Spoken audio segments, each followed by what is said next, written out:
next experiment is calorimetry, verification of Lambert's-Beer law using copper sulfate. Experiment name and aim of the experiment is to verify the Lambert's-Beer law to determine the concentration of a given unknown solution.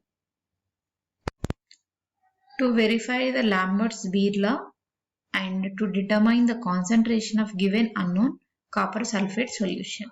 That is the aim of the experiment.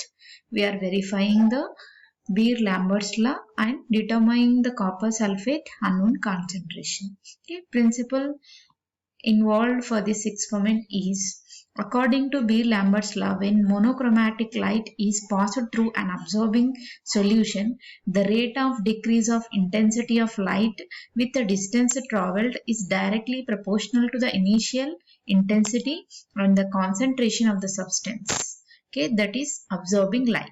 This can be expressed as follows. Okay, the principle involved in this is the intensity is directly proportional to the concentration, decrease in intensity. Okay, if we are writing a formula for this, minus dy di directly proportional to IC concentration. Okay, here negative indicates decrease. Okay, that we can write it as, if we are removing proportionality, k is the constant. Okay, and integration. Okay, integration will get log I naught by I is equal to k by 2.303 cx. That is, we can write it as a is equal to epsilon cx, where a is the absorbance, c is the concentration of the solution, and x is the path length. Okay, whatever the path the light is traveled, okay, that is a path length. Epsilon is defined as a molar extension coefficient of the substance. Okay, this is the equation of Beer-Lambert's law. Okay, then the Lambert's-Beer law can be verified using the absorbance of copper sulfate at different concentrations. Okay, we are taking the different concentration copper sulfate solutions to verify the Beer-Lambert's law. From the equation above, we see absorbance is directly proportional to the concentration of the absorbing substance. Okay, concentration is directly proportional to the absorbance. When the absorbance is plotted versus concentration, we get a straight line passing through the origin. Okay, the concentration of any unknown solution can be determined from this graph by measuring its absorbance. Okay, here we will get a, when you are drawing a graph between the intensity, okay, we'll get a straight line, okay, which is passing through the origin. From that line, we can able to know the unknown sample concentration. Means we can able to know the concentration. Here we are drawing a graph between concentration and absorbance. From that, we can calculate the unknown copper sulfate concentration. Then we'll go to the procedure. First, we have to calibrate the calorimeter by setting its absorbance at 0 for distilled water. Okay, in the calorimeter, if you see, we'll have one holder for sample holder, and one knob for setting into 0, and one more with nanometers. Okay, to adjust the whatever the intensity we need. Okay, 3 we will have. Okay, first in a cuvette, okay, we have to fill the distilled water and we have to set the instrument to the 0 by using the knob. Set at 0 knob will be there. With that, you have to adjust it to 0.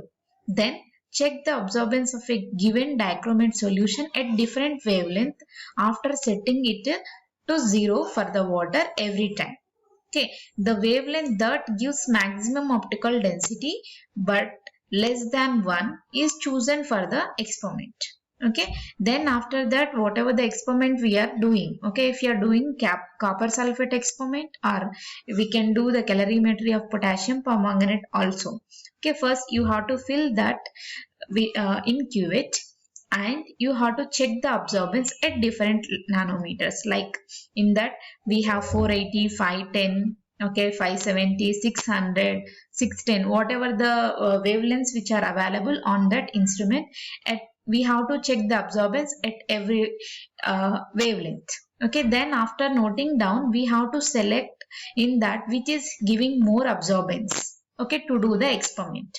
Okay, if for example it is giving at 610 nanometers, okay, you have to keep the wavelength at 610 and you have to carry out the experiment. Next experiment you have to carry out at that wavelength. Okay, for that you have to maintain one observation table. For this we need serial number. Here we are doing volume of copper sulfate, because if you are doing potassium permanganate, we can use the potassium permanganate, and volume of water, then concentration. Okay, if you are mixing like this, concentration, absorbance, by measuring in a colorimeter we'll get these values. Okay, first we'll take 1 ml and 9 ml of water. Okay, 1 ml of copper sulfate and 9 ml of water we will mix. Okay, that solution that will transfer into the cuvette and place in the sample holder in the calorimeter and record the value. Okay, then 2 ml of copper sulfate, 8 ml, 3 ml, 7 ml, 4 ml, 6 ml, like that 5 ml and 5 ml water and copper sulfate in different concentrations. We are getting total 10. At last 10 ml. Okay, like that you have to take different concentrations and copper sulfate and water, and you have to measure the absorbance. Okay, this is the table you have to maintain for this, and you have to note down the absorbance values. Okay, then that is the procedure. This you can take copper sulfate and water. You can fill 2 burettes, one with copper sulfate, one with water, and you can add. By taking one beaker, you can every time 1 ml, 9 ml. You can mix like that, or by using a measuring jar also you can take. Okay. Then after that, we have to draw a graph. Then we have to draw a graph between concentration and the optical density, whatever we are getting. Okay. Then like this, we are 1, 2, 3, 4. 1 into 10 to the power of, like that. Yeah, here we took the scale. Okay, you always see the what is the minimum and maximum value.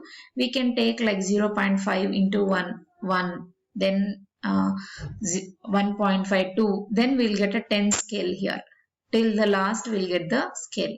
Okay, here we have to see what is the maximum points. Okay, for example, for this we are having a values like this.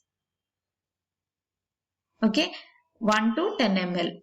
1 is the lowest, 10 is the highest. For this, okay, concentration, if you take 1 is the lowest and 10 is highest concentration. In OD values, if you see, 0.09 is the lowest and the highest value is 0.60.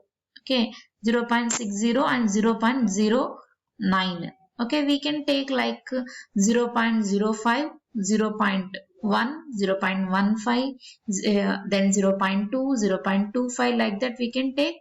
Okay, then we'll get the 10 scale here.